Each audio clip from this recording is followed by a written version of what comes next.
Well, on Thursday, we found out that we have officially seen the end of Adam Bandt after he lost his seat in Melbourne.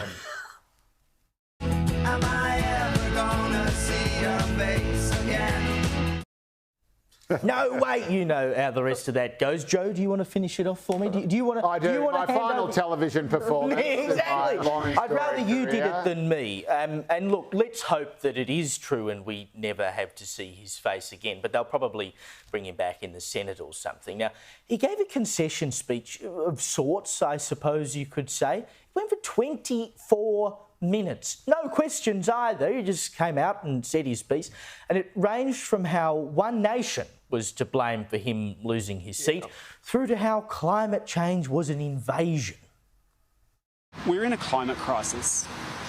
We're in a climate crisis. I really want the media to stop reporting on climate as a political issue and start thinking about it as if our country was being invaded.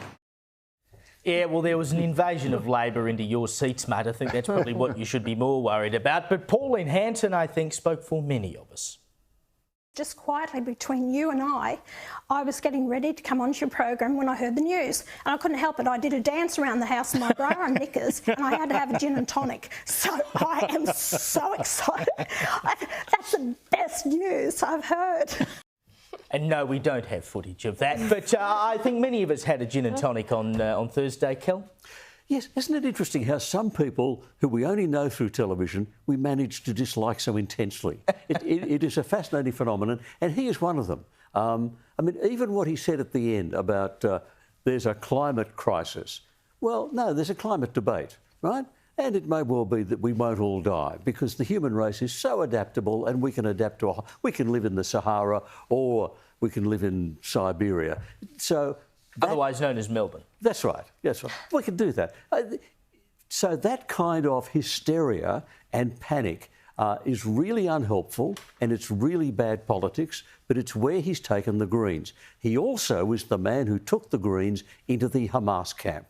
We can't get away from that. He led the Greens into hardcore Hamas support, and that's morally disgusting. So it's really good that he's gone.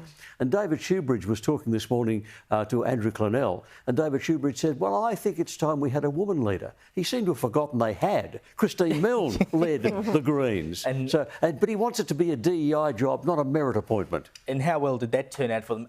Amongst many other people who've sort of been a bit unhinged over all of this, chief among them, I think, is Abby Chatfield, who, of course, is an online influencer. If you're not aware of her, she got heavily involved in the election, was campaigning for both Labor and the Greens. She was quite cut up about Bandt's loss. The greater good was to keep Dutton out. That was achieved. That was the main goal, so I'm happy with that. I know for a fact you are deeply unlikable, unintelligent, ugly, strange, isolated people who were desperate for community and validation, right? There are other clips where she was crying and carrying on, the Bandt's on the way out.